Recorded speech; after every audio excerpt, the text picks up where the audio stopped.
Okay, time to get started.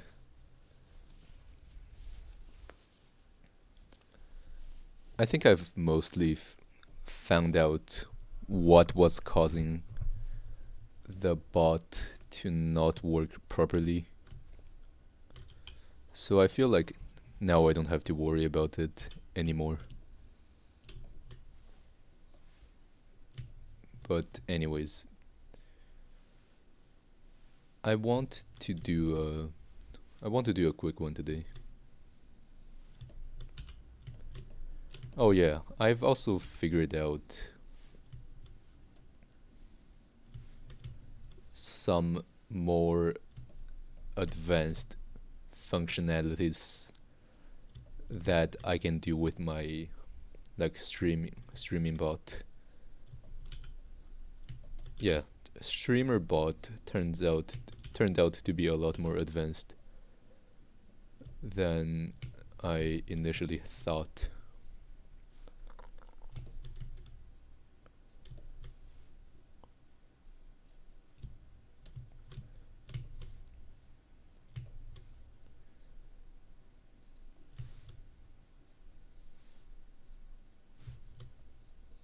So so yeah, so one thing I've been trying to add is text to speech. I tried figuring out how to do that, and I feel like I'm kind of successful when it comes to that. I've already figured out how to do text to speech. So now I've also already figured out how to connect it to like my how to connect it to my streaming software.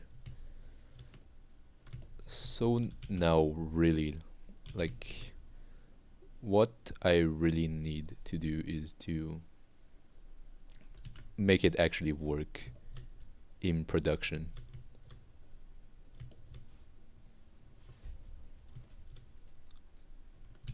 Like I don't want it to fail in production.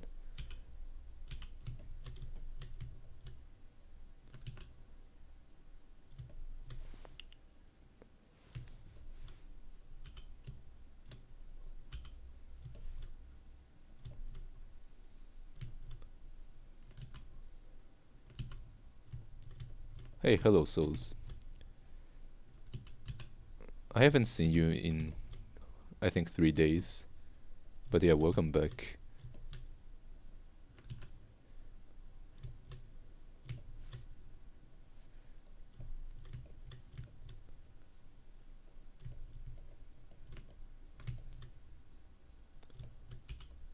I'm just trying to do an easy one today. I feel like I've been doing some studies that were pretty difficult in the last few days. So I just want to take it easy for now.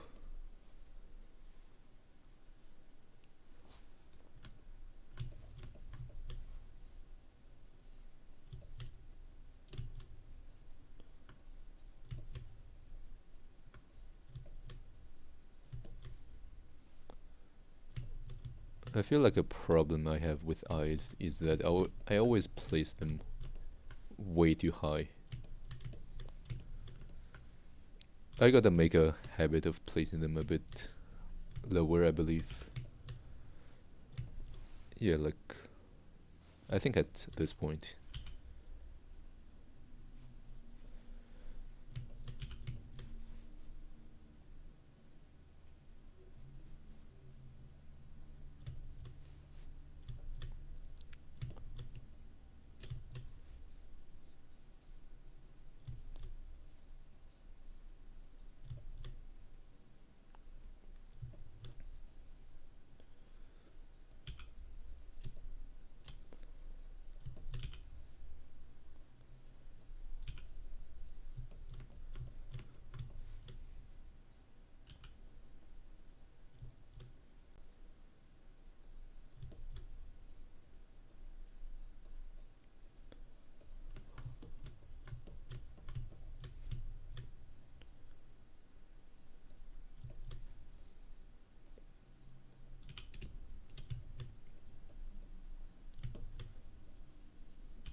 Yeah, and also like just training AI voices, like just because I see just so many people use AI voices, so I thought it would be easy to just find a TTS program that runs locally,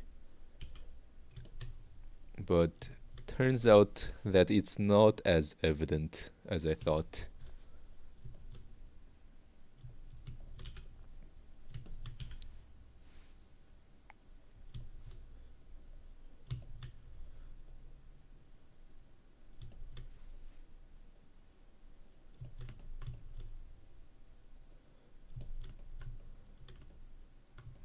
Okay, maybe the. Also, I think I'm mostly just relying on intuition right now. Like, I guess I'm just. I don't exactly know where exactly is it off.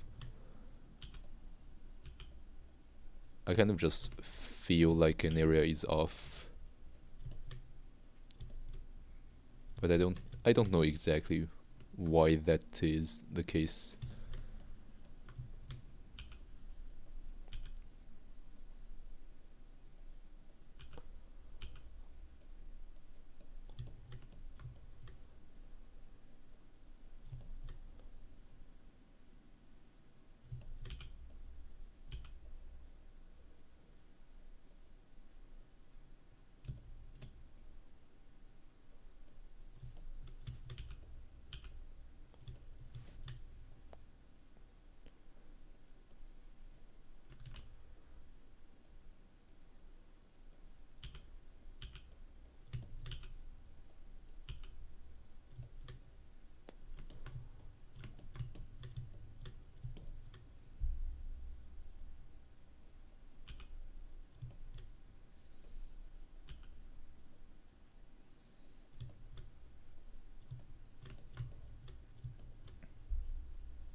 I feel like with any chance, if I'm quick, I might be able to finish this one under like 30 minutes. Or maybe that's too quick. Yeah, 30 minutes is probably way too fast for me.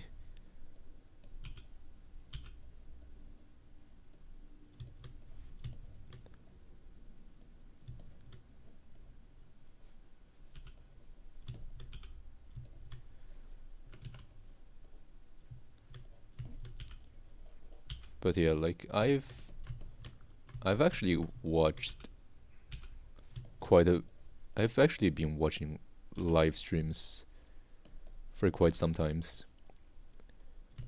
And I do want to add all the features that appear in these live streams myself. And I think one thing that I do want to add is definitely text to speech. I want something that's able to read out the chat for me. And I have already completed the first step. I already have a text to speech. I have already set up a text to speech software. And I've also written a bit of code to make it work with my streamer bot. So I feel like tomorrow I will be able to show I will be able to show a viable product.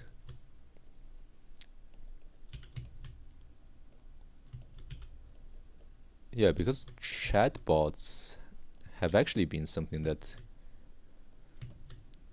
that have always kind of fascinated me, because even when I was like 12 years old on Discord, I chatbots have already existed back then. I'm sure the bot is already dead right now, and I don't even remember the name of the bot. But like back then, even though like AI wasn't nearly as advanced as it is right now, there was a bot that was kind of like a chatbot. And back then I thought it was pretty advanced. Like, of course, nowadays with all the advancement in like GPT-4, yeah, all the advancement in GPT stuff, I feel like it wasn't. Nowadays, it actually, thinking back, the AI actually wasn't nearly as smart. But like I think back then I enjoyed, like even back then I was talking to AI, to like an AI chatbot in Discord DM.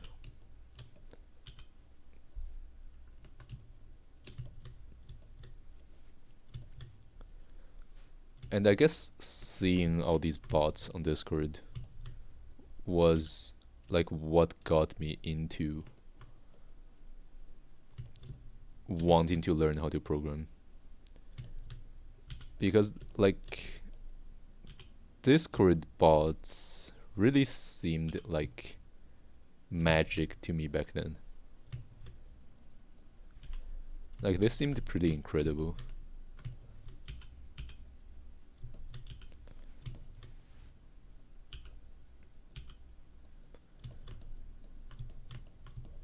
But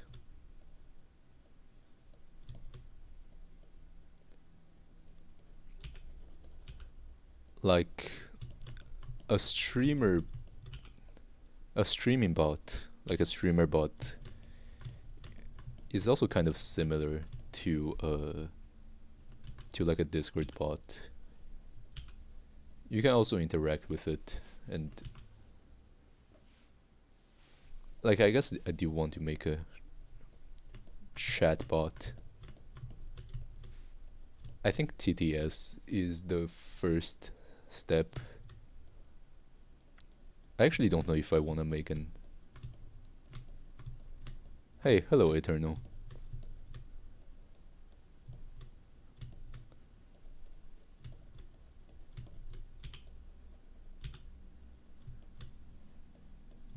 So, like I think maybe adding a text-to-speech is the first step. But I think the next... I don't know if I want to add an AI to behind it to actually reply to comments.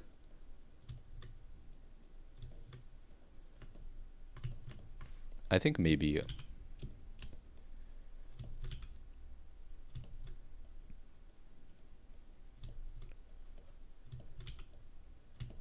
I think I won't add an AI, but I will just add text-to-speech first.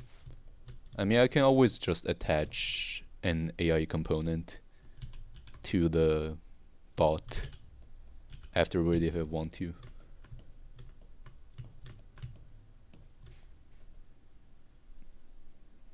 But yeah, like I feel like I'm drawing pretty quickly today. So this stream will probably end fairly early.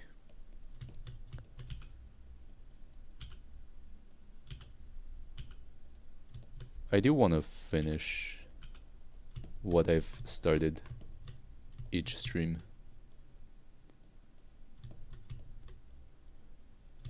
And also something I guess I would also like to automate is the numbering system. Like every day I just have to increment the stream number by 1. And I'm kind of, I mean, I guess it's not a huge deal. Plus I also have to update like the reference link. So I guess it's like,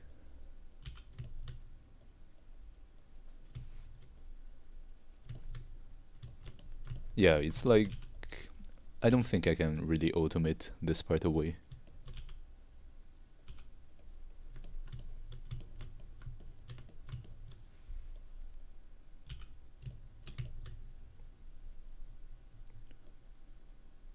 Oh yeah, they also sent Picora to space. I don't know if this happened today, but I saw that they sent like a Picora plushie to space, which is actually incredible.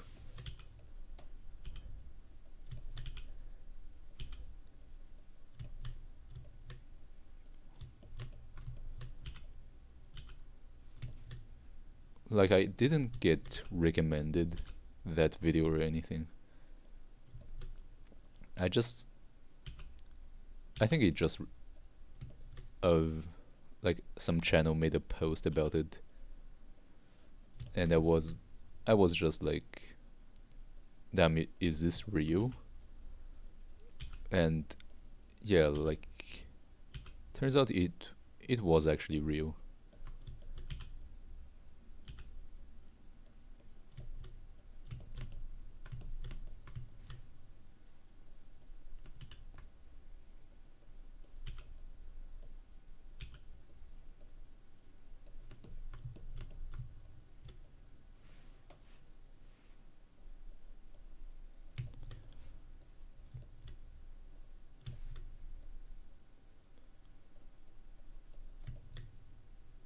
I guess I do want to develop enough intuition to be able to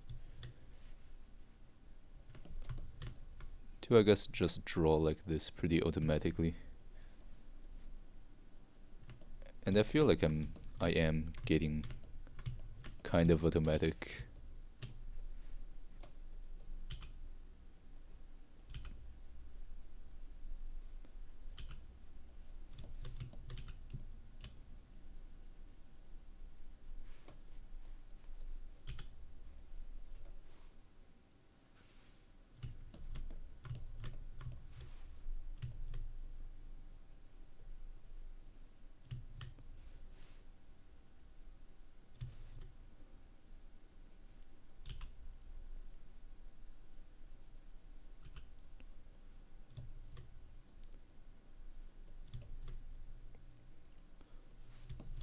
Oh yeah, I think when I first started and I saw some artists draw in grayscale, I think I didn't really understand why they were doing this back then. But I think now I understand this a lot better. Like I feel like even just drawing in like these big blocks of colors is still better than drawing lines.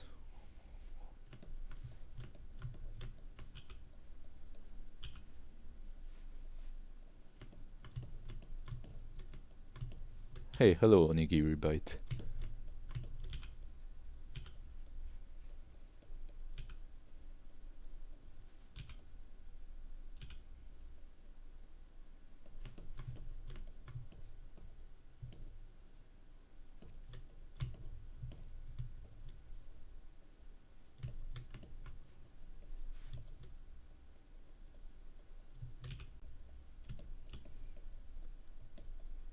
But yeah, like I don't know I thought it was fake at first when I saw like that photo of Picora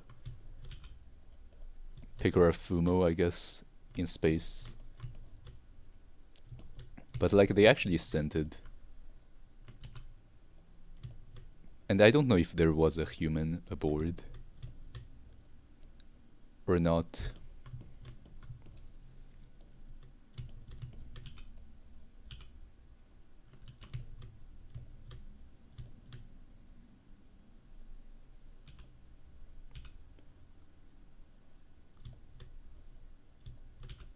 Like maybe it's protected. Because I would expect it to just burn. Yeah, like I would expect it to just burn down if it was outside the spaceship. So it's probably like inside.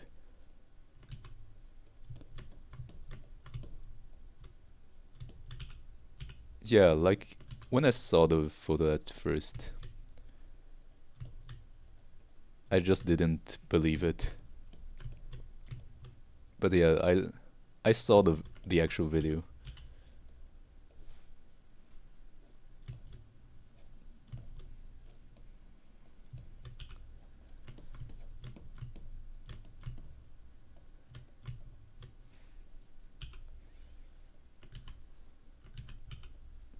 Also, I'm not really sure how much anatomy is required for this kind of drawing.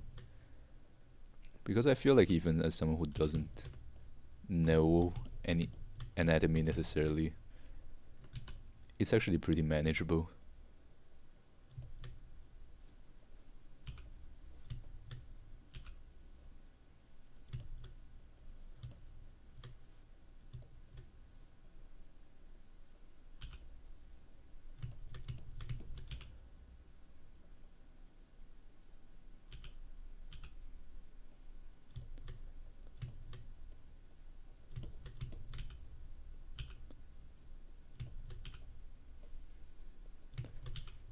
Oh yeah, also I tried, like when I first set up the TTS program, I tried, the first thing I tried is to clone Gura's voice, but like turns out like her voice actually isn't that great for TTS. And I also tried a few other VTubers, but like they just don't really sound that great when like when I train them for TTS for some reason. So like at the end I had to take Rani's voice, Rani from Elden Ring, and I think it actually sounds pretty good. But yeah, like AI training has become very very powerful now. Like I only needed like 15 seconds of audio for the training to be complete. For it to be able to like imitate Rani's voice pretty well. And I think the reason why it was not working with all these VTuber voices I fed into it, especially Gura's voice, because there are a lot of like Gura voice samples. I think it is that they have a pretty high pitch.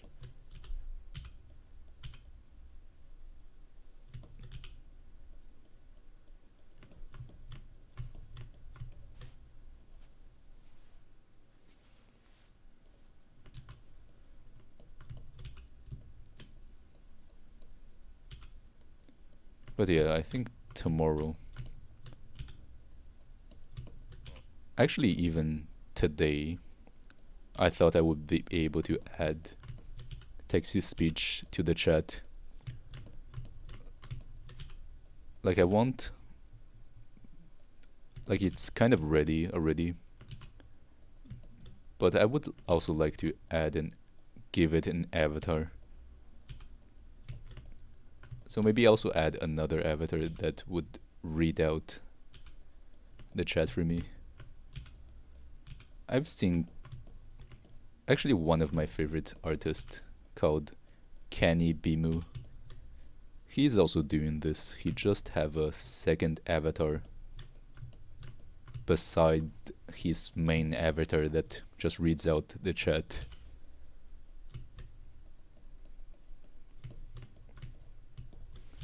And I think after that, adding an AI to it and like making an AI VTuber should be pretty easy, since it's essentially just getting the response from the AI instead of directly turning the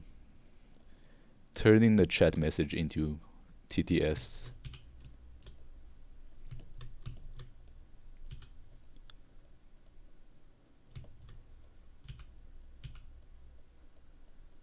Like I don't think any of this is really essential to.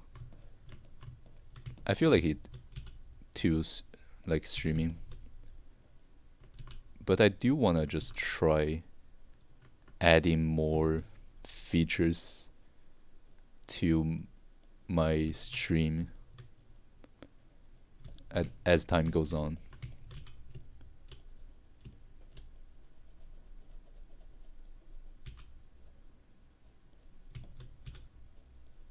Because yeah, like Discord bots, I was really amazed by Discord bots growing up. And like when I was 12 years old, that was like 8 years ago. But even back then, I was already like talking to chatbots on Discord.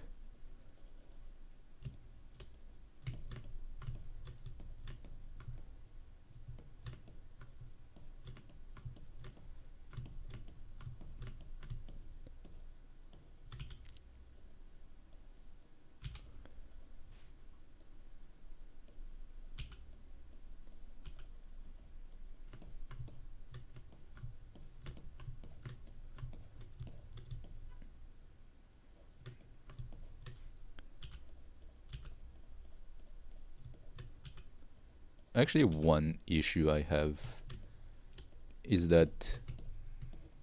Hey, welcome back. So, one issue I have with it is that because actually generating text, generating a voice using TTS is actually pretty demanding hardware wise. So it actually takes some time to generate a message. And so it's very likely that two messages could be sent in the chat kind of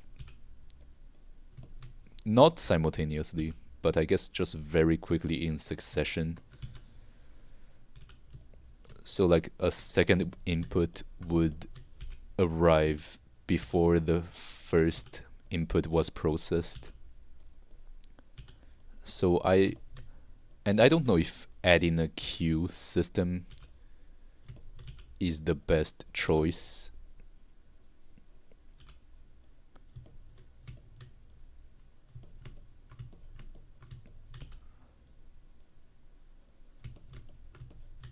Like I haven't quite figured out how to really handle this. Like I can either add the message in a queue or to just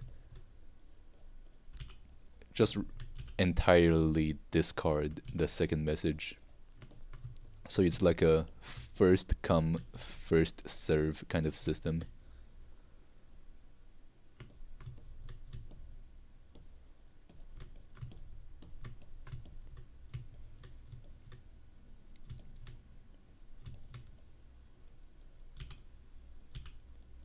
Like, I also don't want to just tie it to a command. I want every message to potentially be read by the TTS.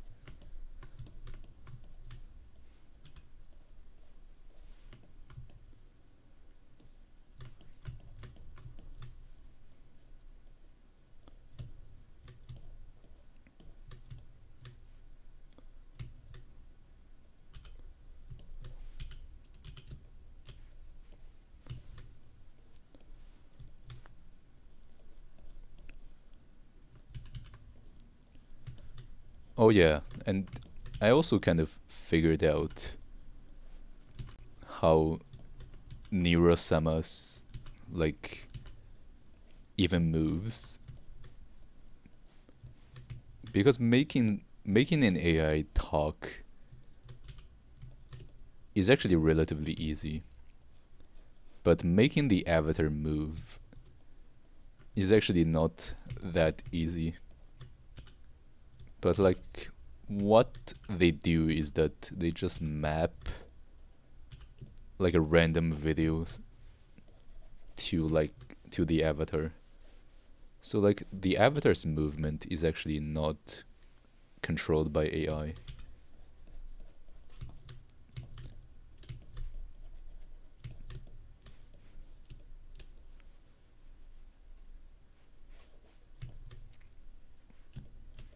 Yeah, I think after making the TTS, making a AI VTuber should be easy, but I don't even know if adding an AI VTuber is a good idea or not.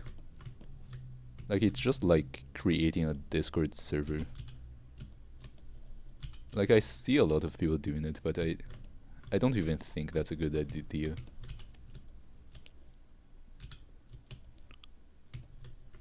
Well, I will see. I think just at the moment, just TTS is fine.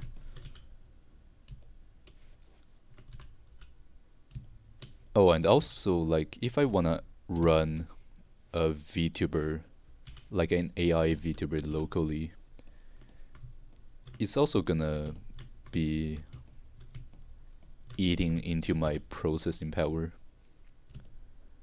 And like, I don't think that's really going to be a problem, because I have a pretty good computer that I built myself, and I also have a pretty good like Nvidia card. But I do feel like if I run like multiple AI models locally, because the text to speech model, the text to speech program, that's also an AI program.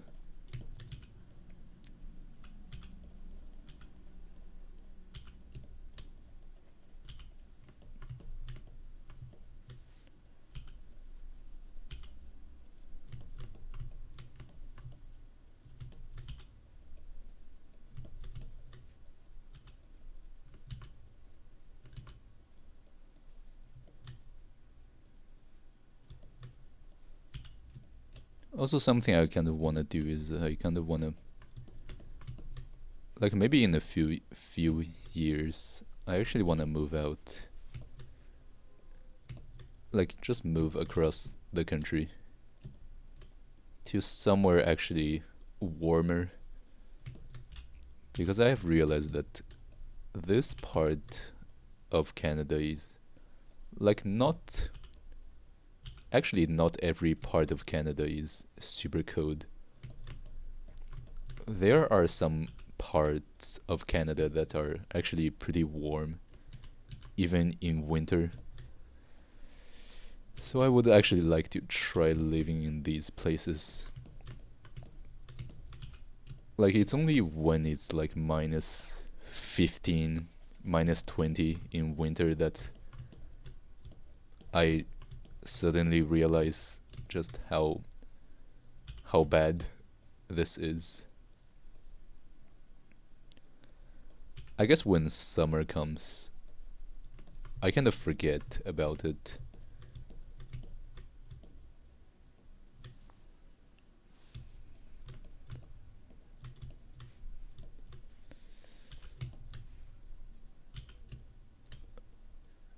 I guess I'm also tired about snowstorms. Actually, I think if it's just code, it wouldn't be that bad. But like snow. Snow is just so annoying, having to shovel snow.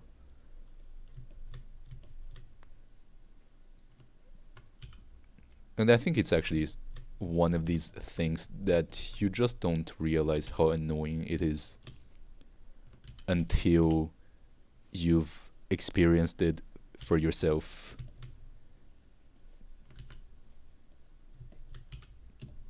Because I think a lot of people who like snow, don't really live in a place with a lot of snow.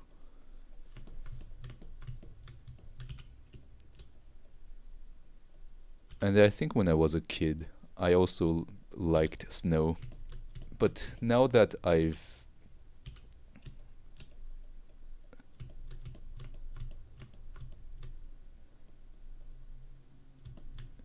now that I have like, oh yeah, like it also used to be like this for me. Like I really loved just throwing snowballs and stuff. And I just wanted snowstorms to come because when that happens there is a lot of snow outside. And oh yeah, there are also actually multiple types of snow.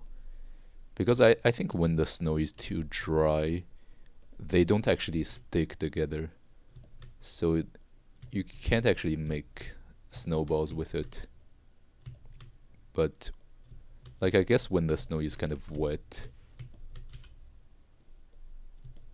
yeah, like when the snow is wet, it sticks really well together. So you can actually throw it.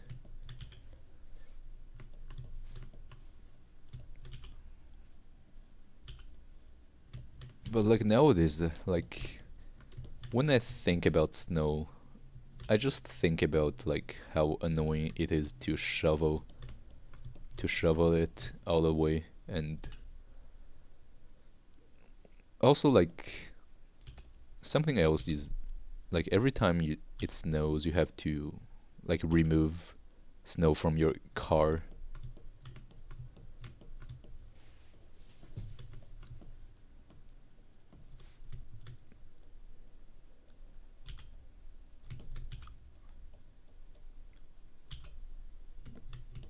Yeah, I guess maybe it's like maybe snow is actually great.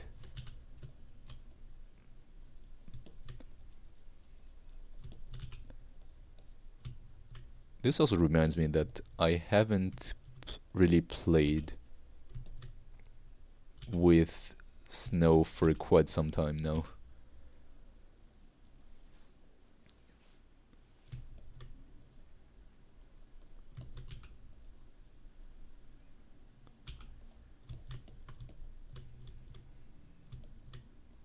Yeah, maybe I should try throwing snowballs again.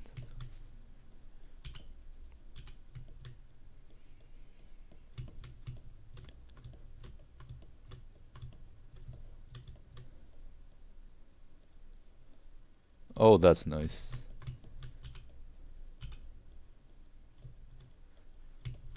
Yeah, maybe I should just try playing with snow again.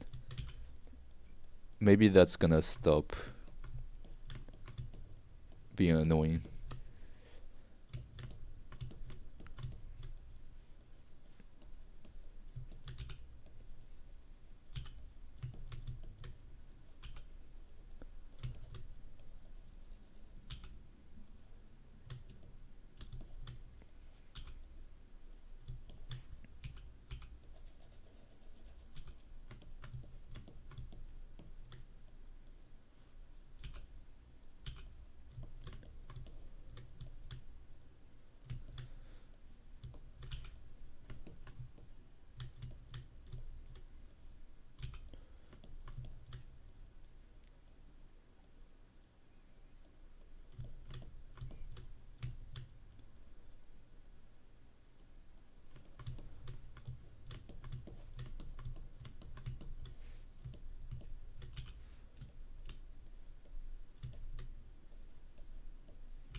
Yeah, now that I think about it, I can only think about the annoying side of snow.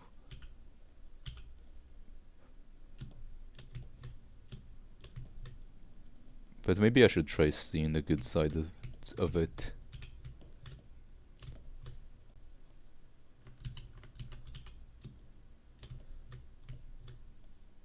Oh yeah,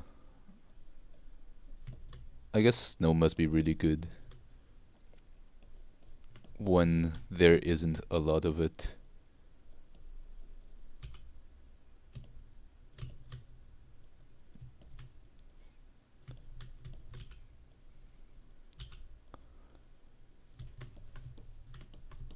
Like, I think it's not everywhere in Canada that's like this, but like here there's just snow literally every other week.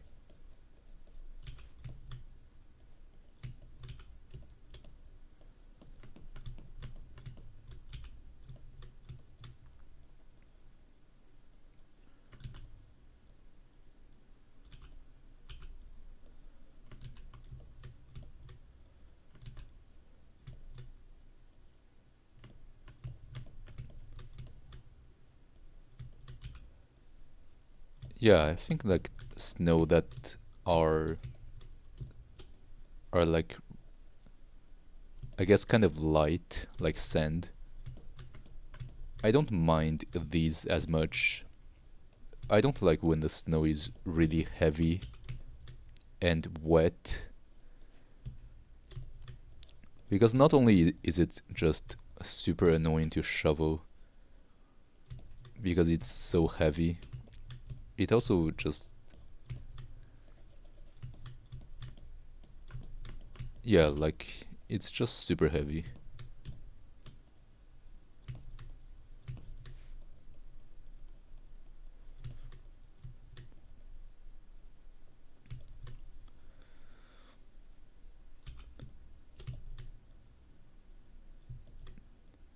I guess maybe it's just because there is like 20 centimeter of snow all the time.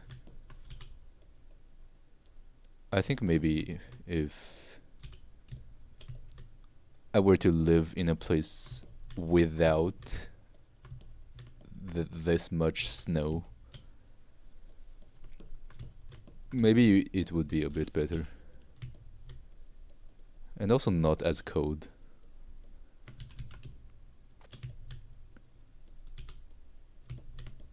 I don't know why, but it's been getting it's been really getting on my nerves just how cold this is. I think I kind of realized it during the power outage, because otherwise there is just always heating and stuff. So I actually don't really notice how cold it is. But when the power went out for basically an entire day and it was like minus 12 outside, like I just kind of realized just how cold this place is. Like, because otherwise I just never notice it, because like at home the heater is always on, and like at school, basically anywhere aside from like outdoor, there is always heating. So like I just never noticed that.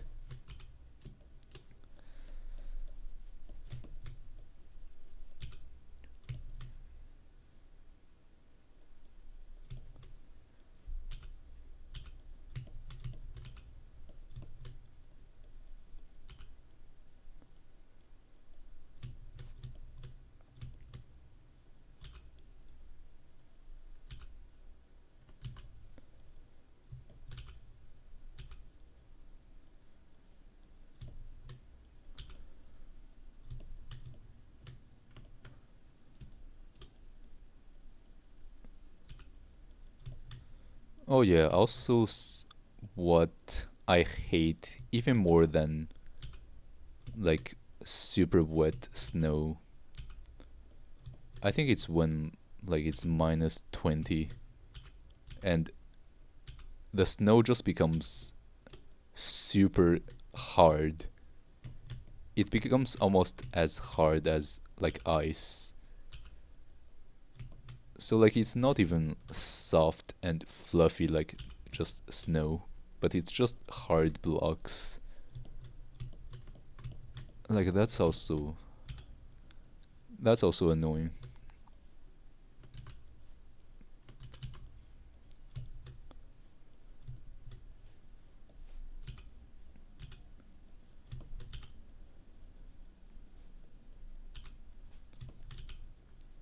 But yeah, now I I have finally like determined what courses I'm gonna take. And I think my schedule is actually pretty optimized this semester. Hey, hello person.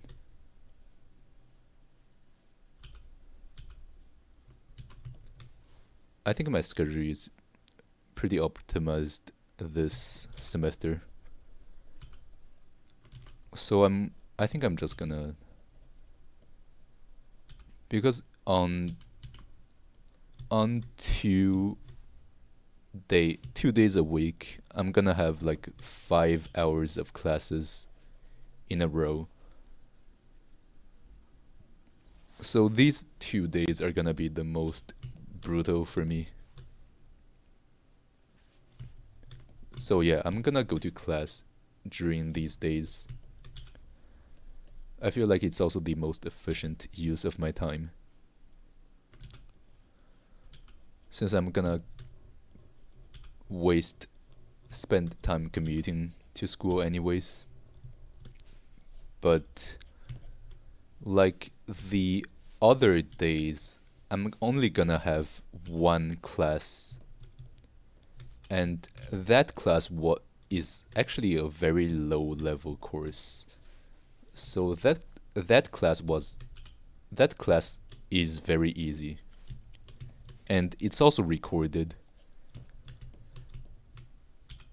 Not to mention that it's also relatively early in the morning, so I just always have trouble waking up. So like that one I'm just gonna skip. And I think this is actually the best plan to just have two super heavy days and to just have the rest be rest days. And I think now that I'm in university, I can't even imagine how I even managed to survive like middle school, elementary school, and high school. Like going to school every single day without skipping is actually just so brutal. I don't think I will be able to do that again.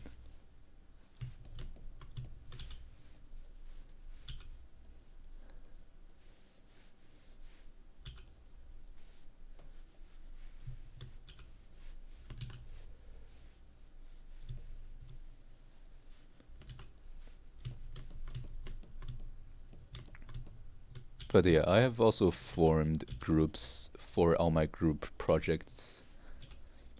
And yeah, it went relatively well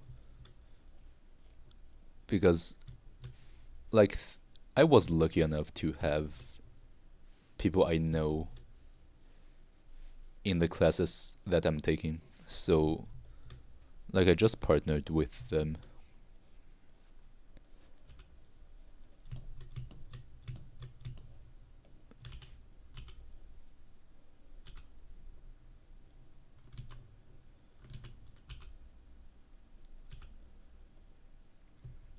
Yeah, and I'm also taking pretty difficult courses this semester. I'm at a point where I just have to take. I'm pretty much done with my program, with my like lower level courses at this point. So yeah, I'm gonna have to take all the hard courses. And this semester in particular, I'm taking all the courses that I've been avoiding.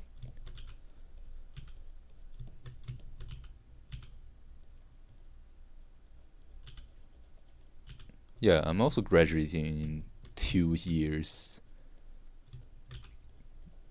So I feel like I'm actually taking these courses kind of early because just a lot of people that I meet are like people who are gonna graduate very soon.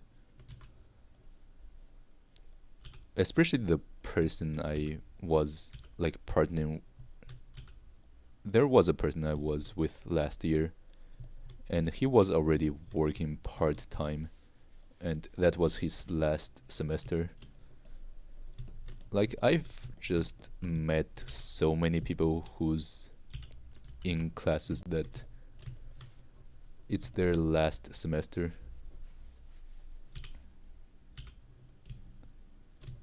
I'm in computer science.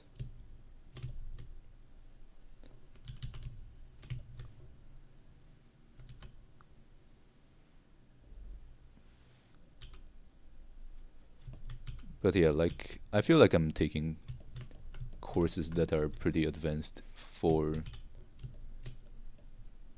my for I think even like last year I was taking a course and I was already with people who were in their last year.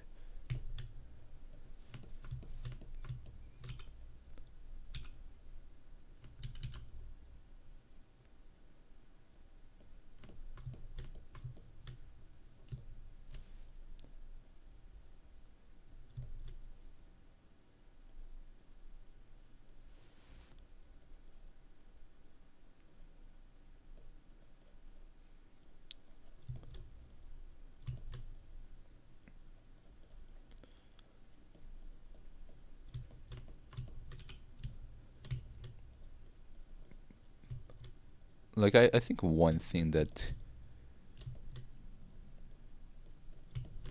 um, computer science actually made me realize is just how annoying programming in C is.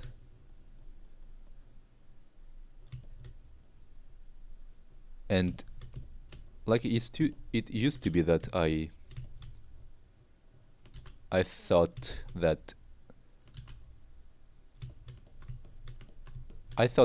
Java was pretty horrible, and I wanted to just learn C and program in C, but like after like writing operating systems stuff in C, after taking an entire course writing like file systems and like schedulers and all that stuff in C, I just don't want to touch that shit ever again. Like, yeah, I feel like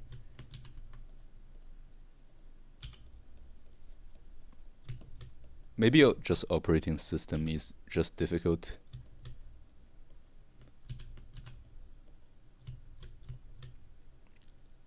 But yeah, I don't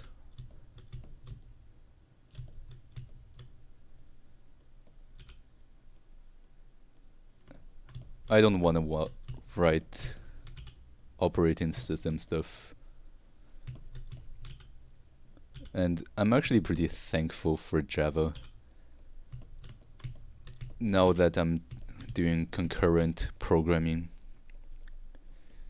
Because doing that shit in C would just be hell. Oh yeah, also the thread scheduler I wrote in C was just so annoying.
Yeah, I think Python is, now that I'm getting into more advanced concepts, like I do find Python to be kind of annoying. But I don't know, just taking all these CS courses have kind of made me appreciate Java.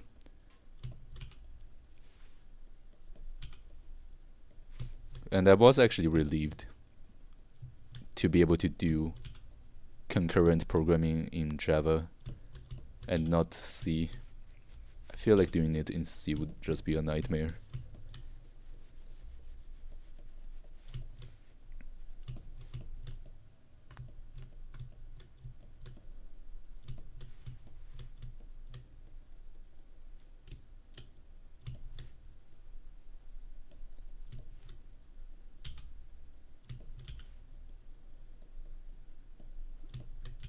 Yeah, we'll probably try C sharp.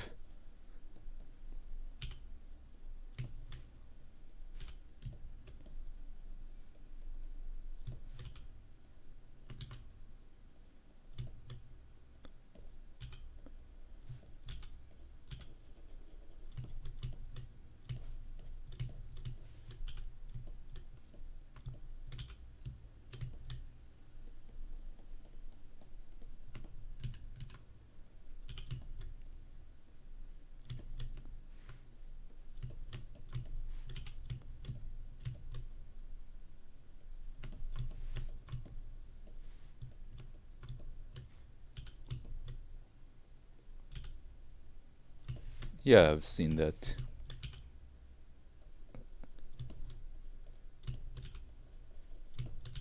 Yeah, I think I do want to try it out. Unity, because Unity is also able to run JavaScript. So, like, so at first I tried doing that in JavaScript.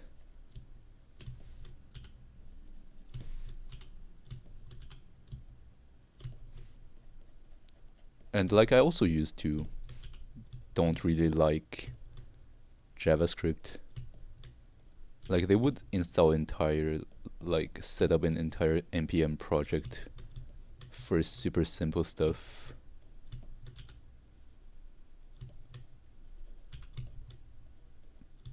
But I think after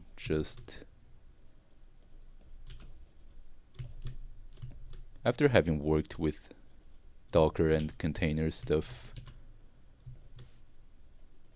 I think I don't dislike JavaScript as much.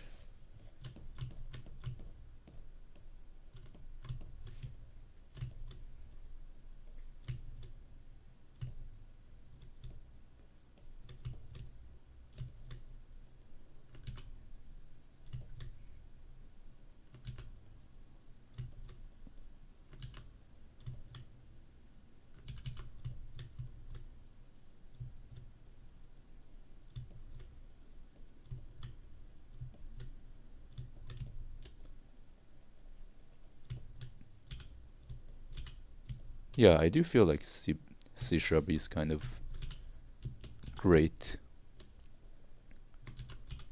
Like the syntax actually looks pretty natural to me.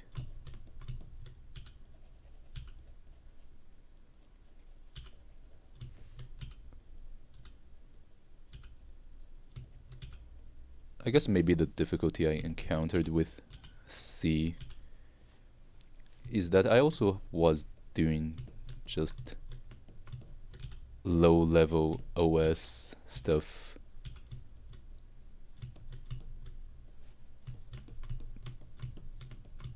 So I think that just left a really bad impression of C for me. Like it left a really bad aftertaste. Because all I can remember about C is like struggling with everything.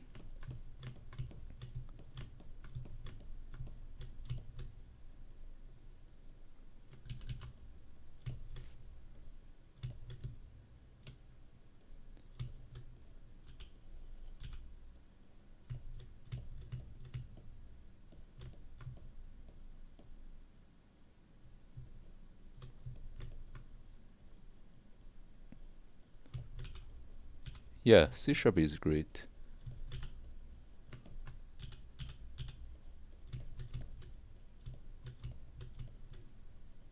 Like, I also think object-oriented programming is great because like I've also done functional programming and I didn't like that as much. Like I feel like I feel like one other reason why I didn't like C as much is the lack of classes.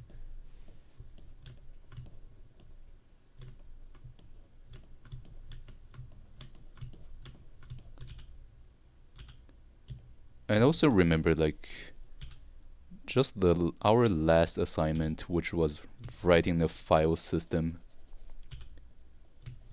in C, and that shit really like that got me really exhausted.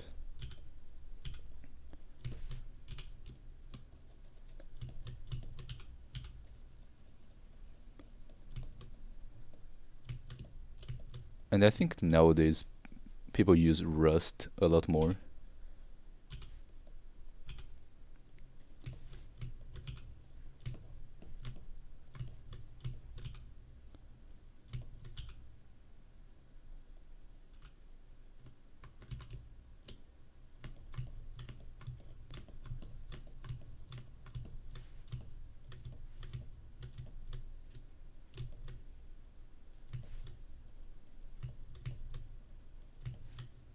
Yeah, like that course was really difficult. Our first assignment was just writing a shell, which actually wasn't as bad. Just like a Linux shell. The second one was the thread scheduler, which was also like it was a lot more difficult than the first one, but that one's also like not that bad. And like afterward, we just wrote a file system. And yeah, that one last assignment, it was also near the final, and yeah, but I'm glad it's finally done. I feel like doing concurrent programming is a little bit easier than that.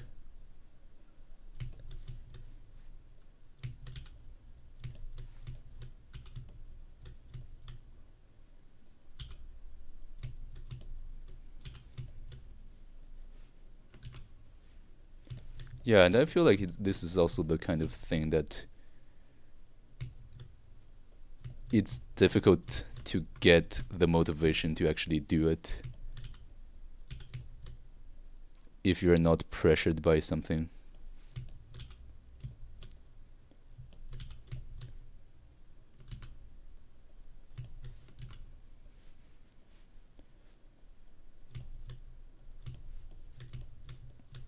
Like I feel like something that's good with school it is that it actually forces you to do things that you would otherwise just be too lazy to do.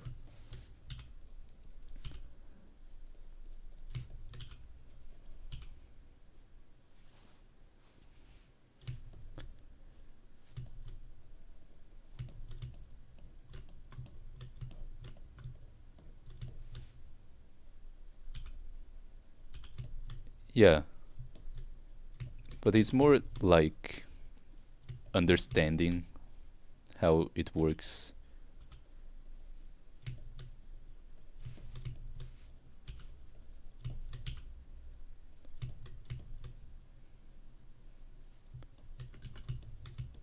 But I do feel like even though it's super difficult, I feel like I understand how operating systems work a lot better now.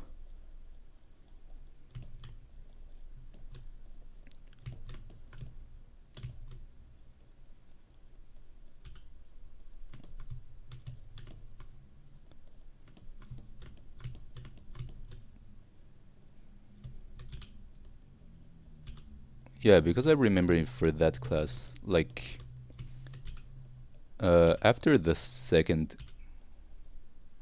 after like the third lecture or something, I actually went to the prof's lab with like a few other people to compile the Linux kernel. Uh, oh yeah, and like I actually met a friend that way. Like the prof just asked if we wanted to go to his lab to compile the Linux kernel, and like out of the few people who went with him, I actually met someone who was also interested in this stuff. And like I've shared quite a few classes with him, and it's working with him was actually great. So yeah, at least I made some connection with it.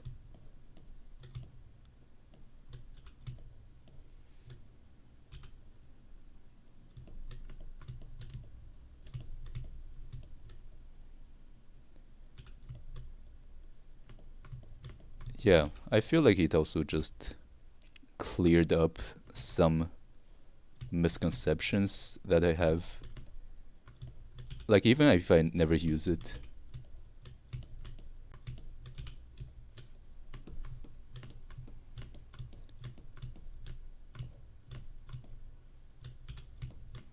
Oh, thank you.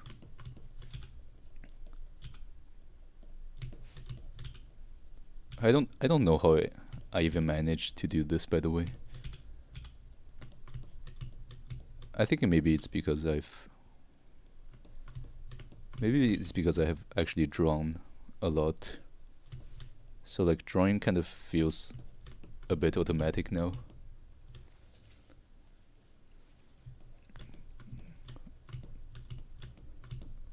Like when I bought my CPU, at the time I just saw 8 8 core 16 threads with hyperthreading, and I had no idea what that means. But now I actually know what hyperthreading means, and like what are the implications of having multiple cores and having like multiple threads per core. Like I used to just think that the more core you have, the faster the CPU is. But now I kind of understand that single core performance is still king. So I feel like it's also just gonna help me make better like consumer decision in general when I'm like buying computer hardware.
I think one of the other very hard class I took was about functional programming.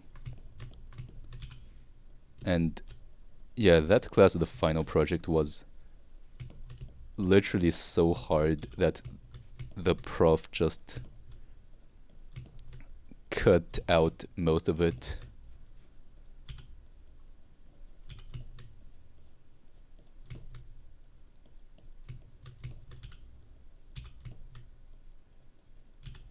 Like, we pretty much had to write some sort of compiler for a very,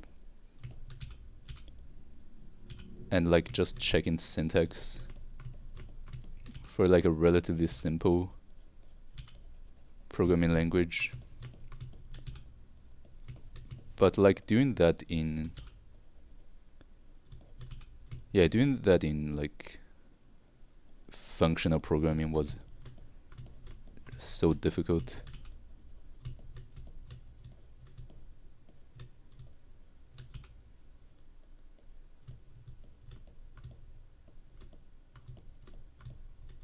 Yeah, I also thought that, like, I used to think that my PC would just run 16 times faster now that I've 16 threads. But like actually only a very small part. Like most of the time it runs on a single core. Like on a single thread.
Yeah, like that's also just something that you don't usually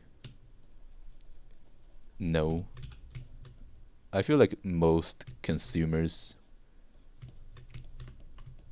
I think even a lot of power users who are good with computers, if they don't know about this kind of how it works under the hood,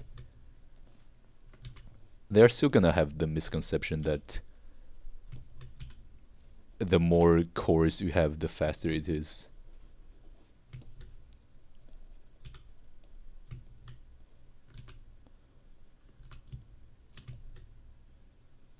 And also something that's surprising is just how slow the RAM actually is.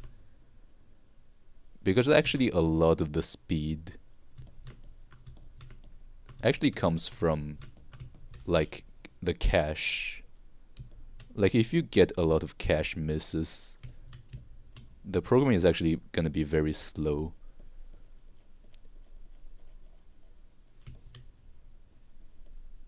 Like even if the rest of the program is very fast, if you get cache misses, it's still gonna be slow. So like this was just something I never thought about.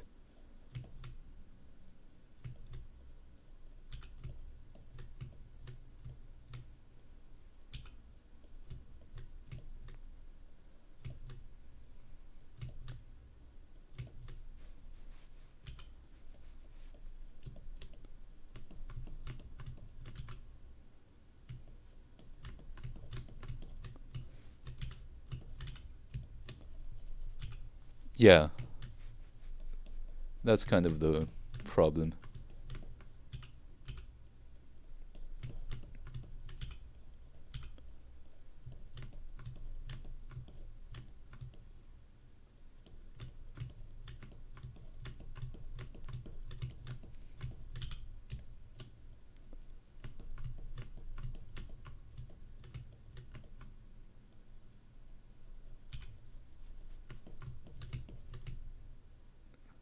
Huh.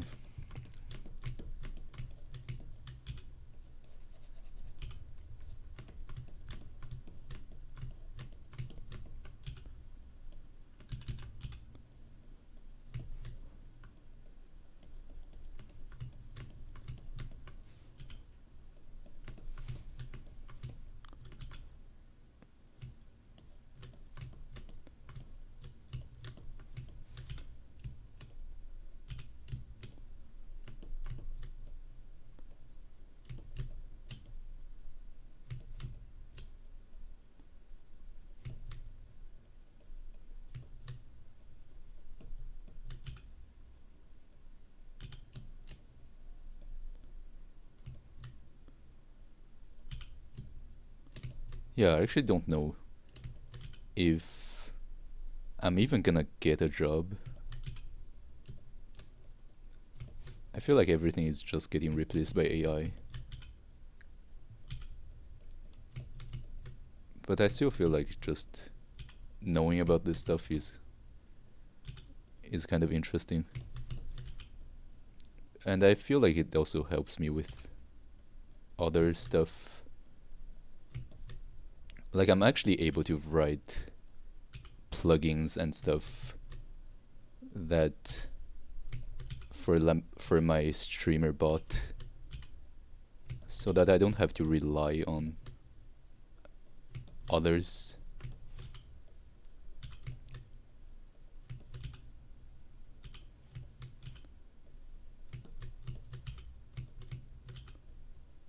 I guess it's kind of the equivalent of knowing how to fix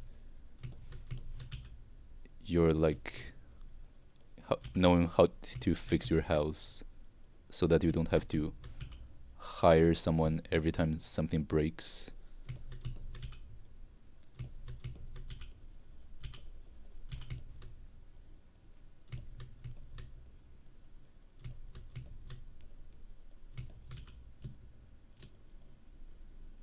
But yeah, I think even if an AI VTuber is not worth it, maybe I could still just write a bot for my stream to allow people to run some commands.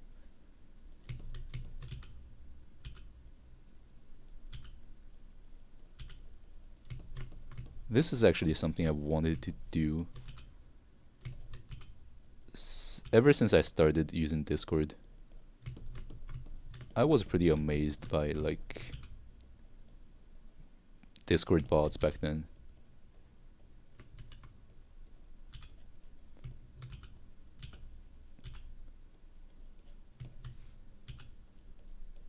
And I've just always wanted to create my own. And yeah, I think it's really the same as drawing, because I've also wanted to learn how to draw since I was 12 years old. And like with writing that kind of stuff, it's also the same.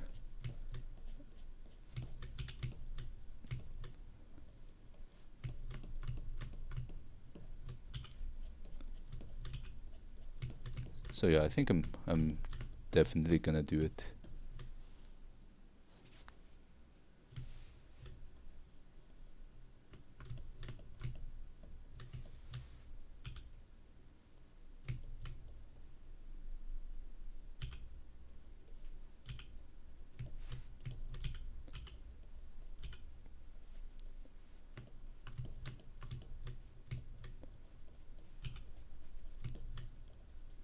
Yeah, like I definitely see AI still struggling with a lot of stuff. Like even my school assignments right now are pretty much very difficult for AI to complete.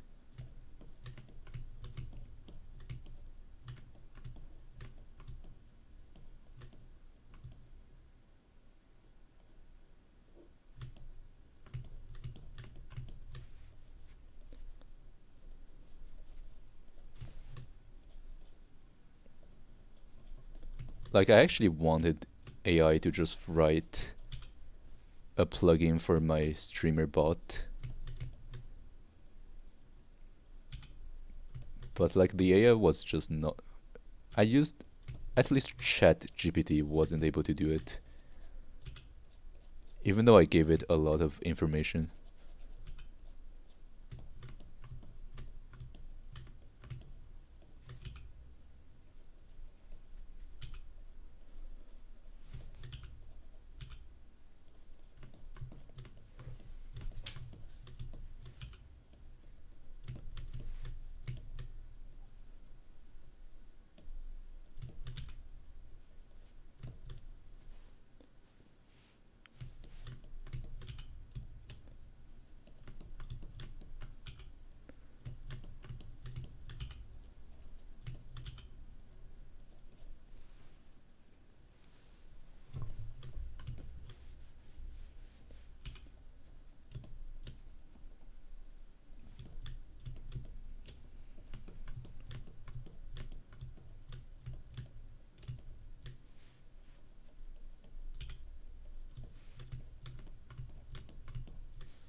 Yeah, like training data is actually one thing that's a very big problem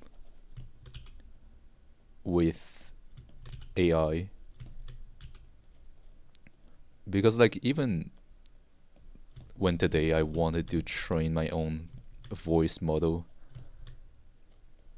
I was just having a lot of trouble finding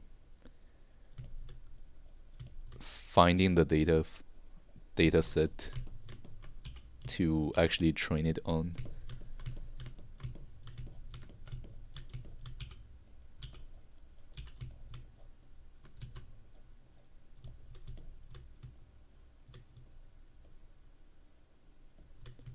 Yeah, training data is very important.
Oh yeah, I haven't thought about that actually.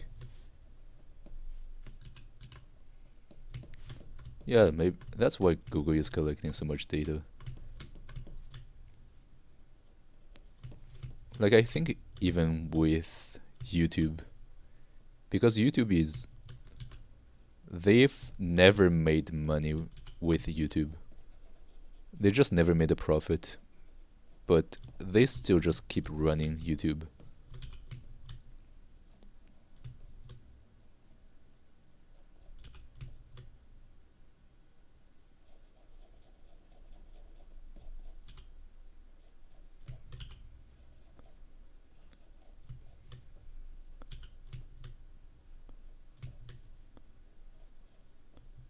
Yeah, I think we don't hear as much about VR as much. I think the only time I hear about VR is VR chat, and that's not owned by any of these big companies.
I think I'm gonna add some colors to it. Yeah, actually, yeah, like because I'm thinking about it right now, because this sketch is kind of finished, and I don't know if I'm gonna keep going or not. I think maybe I will just color the eyes. Yeah, because I like once I start coloring, I kind of just have to color the entire thing. Um, and I think that's gonna take a lot of time. Um, I think I'm just gonna do the eyes first and see how it goes.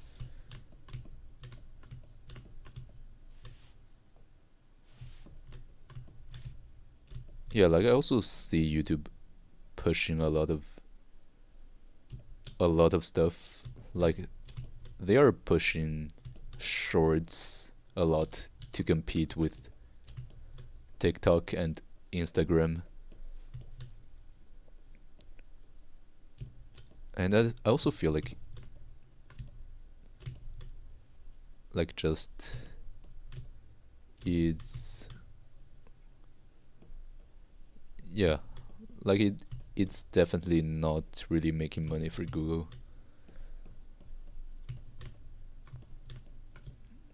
Yeah, line art is really the worst. I don't want to do line arts. I would love to be able to just go directly from like yeah, like if there was an AI that would just do line art for you, that would just like clean up your sketch, I would gladly use it. Like I feel like a line art provides literally zero value.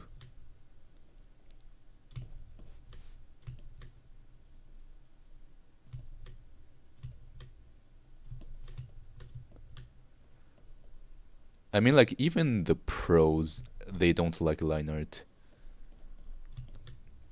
It's literally the worst thing that you can do.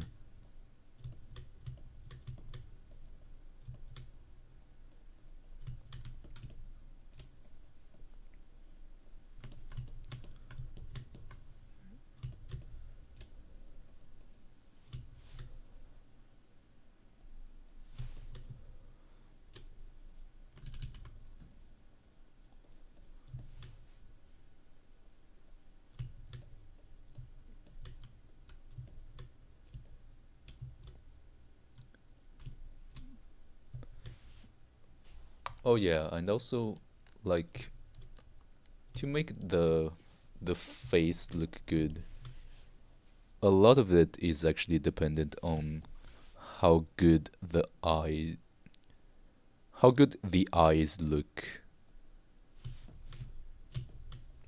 Because I think it's the eyes that actually create this kind of 3D effects.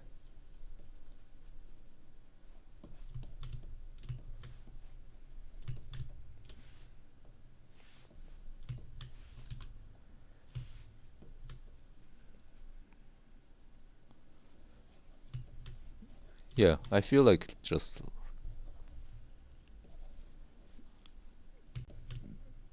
I think one thing that I really hate about line art is that it makes modifying the drawing kind of difficult, because you're always gonna want to modify something once you get once you're almost done with a drawing. Like even when you're basically 100% done, you're always gonna want to modify something. And if you have a line art layer that is separate from the rest, you are gonna have to modify two layers, at least two layers, if you have a line art layer and a color layers, which is just a waste of time. Whereas if you keep it all on a single layer, you only have to modify like one, which is actually a huge time saver. Like, I didn't realize just how important this is, but there was just a very big illustration I worked on, and I just wasted so much time because I kept switching back and forth between the layers. And I probably wasted like at least like 7, 8 hours just switching layers and finding out what I drew on what layer. And I think that just really gave me PTSD about using too many layers. Like, I'm just trying to use the least amount of layers. I think something that I find useful is to just merge them once you're done using them.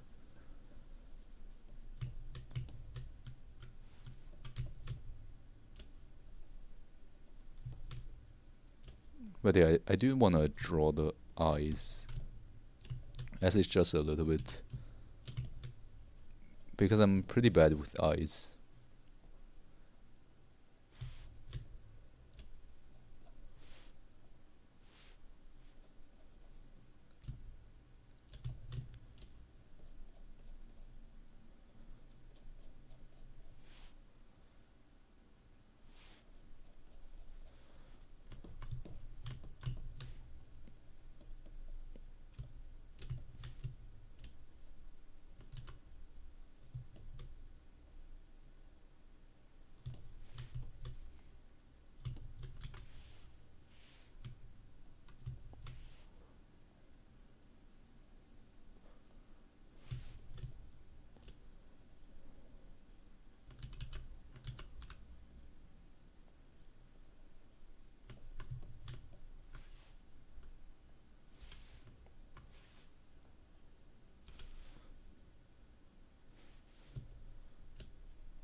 Oh yeah, I should also use a blur. That's a good suggestion, Souls.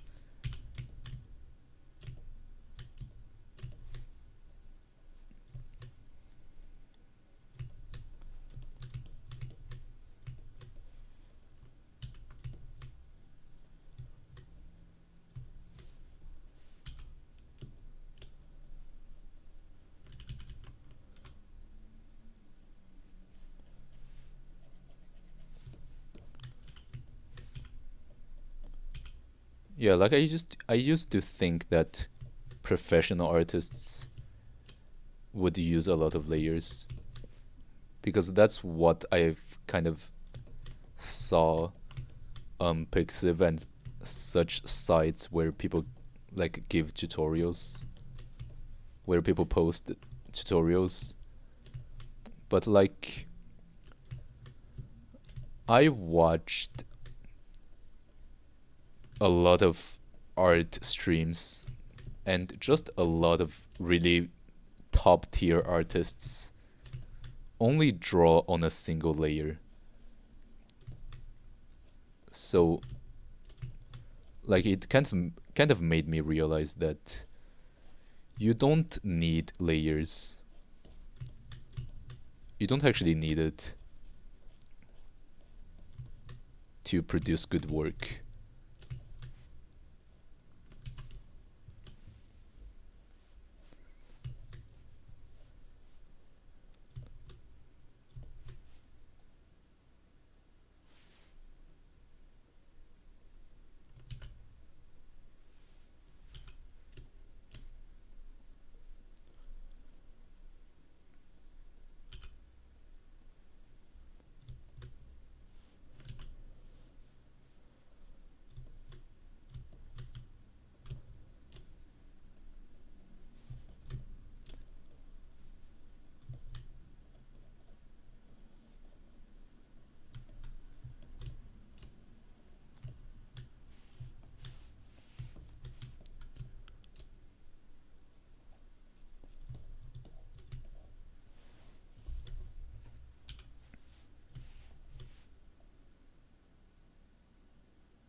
Okay, I think I actually want to try this watercolor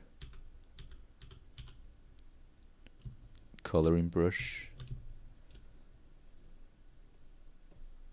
Oh yeah, this one can smudge. So I guess just put it, and I guess just smudge it a little bit.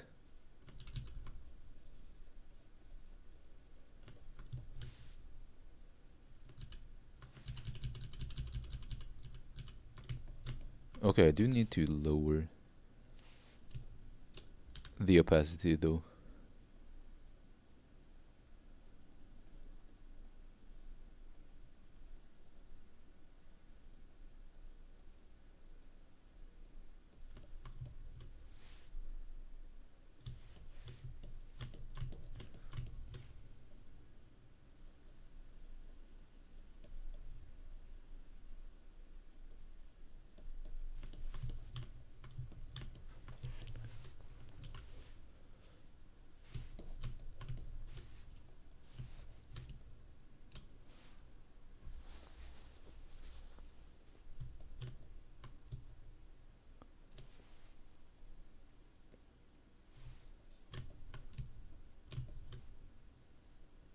Yeah, I actually agree with that.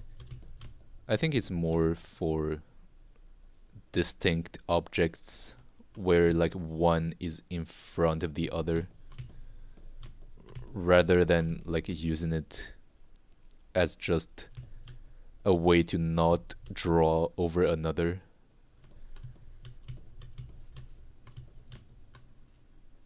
To just not draw over another layer. Because I think that's what a lot of people use it for. They just want to avoid drawing on what's already drawn, so they create a new layer for it.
Yeah, like changing the color of like a specific part is really useful when you are deciding what colors you want it to have.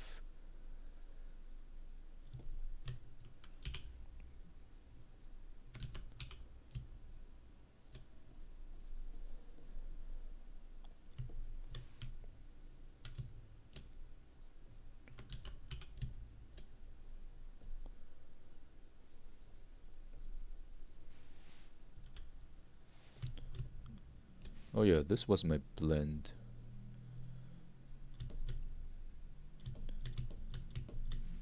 Okay.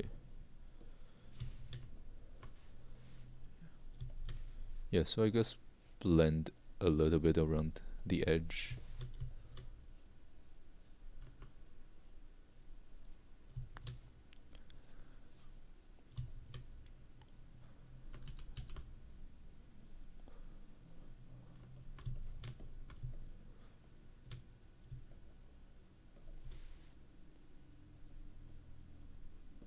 And also here.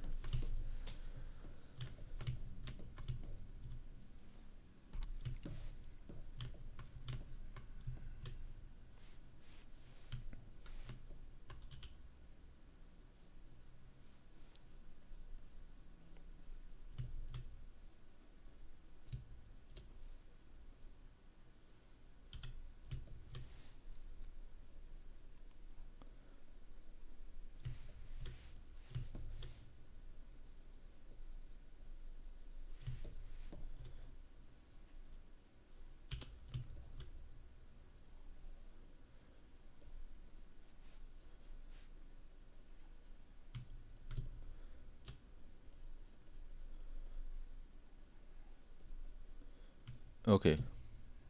Yeah, kind of like this, and I think just blending it like this.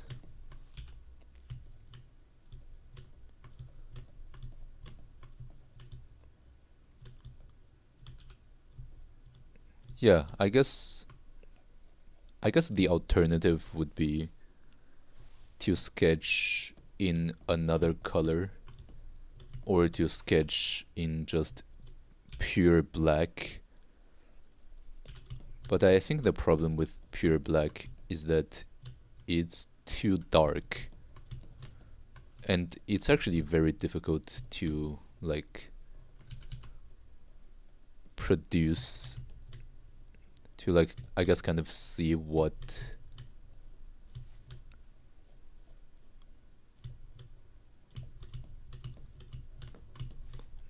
I just feel like it's too dark that way, and it makes the drawing look kind of hard to see. Like it gets really messy. And it's also difficult to like emphasize elements. Like if I was to draw this with like full darkness, then it wouldn't be possible to just emphasize a certain part by making that part a bit darker.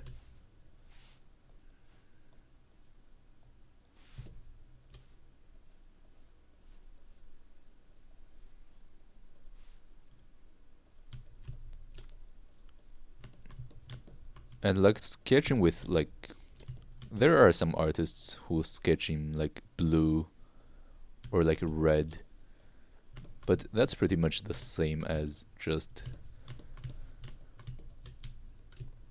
like sketching in gray, except they're actually using another color.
Okay, now the eye is actually very detailed.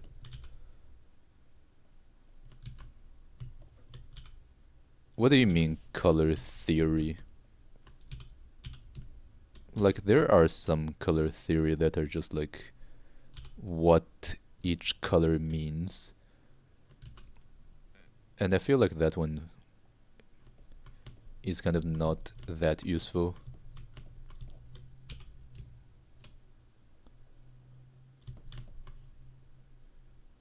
I do know color theory when it comes to drawing though. Like how to make a color look good, I guess.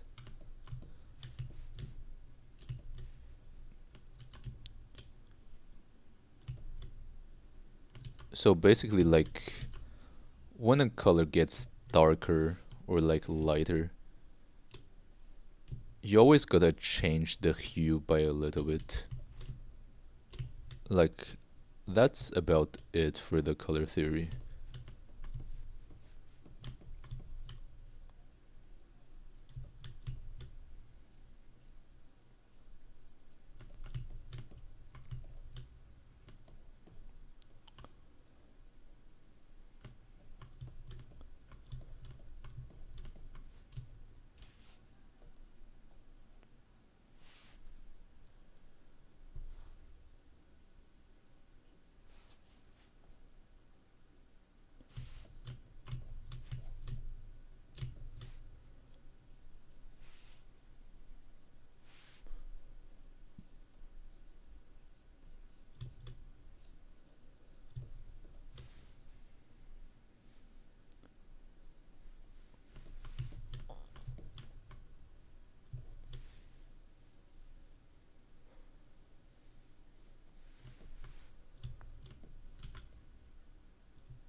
I think I'm not gonna color the rest because that's gonna take way too long.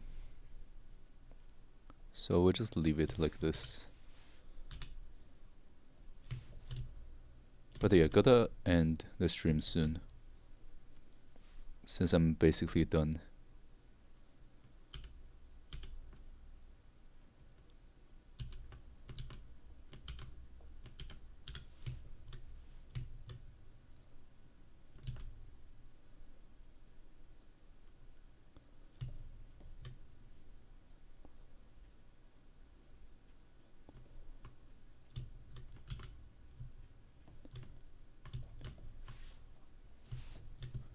Yeah, thank you for watching. I'm done now. Yeah, I think the eye actually look pretty good. Yeah, see you a person.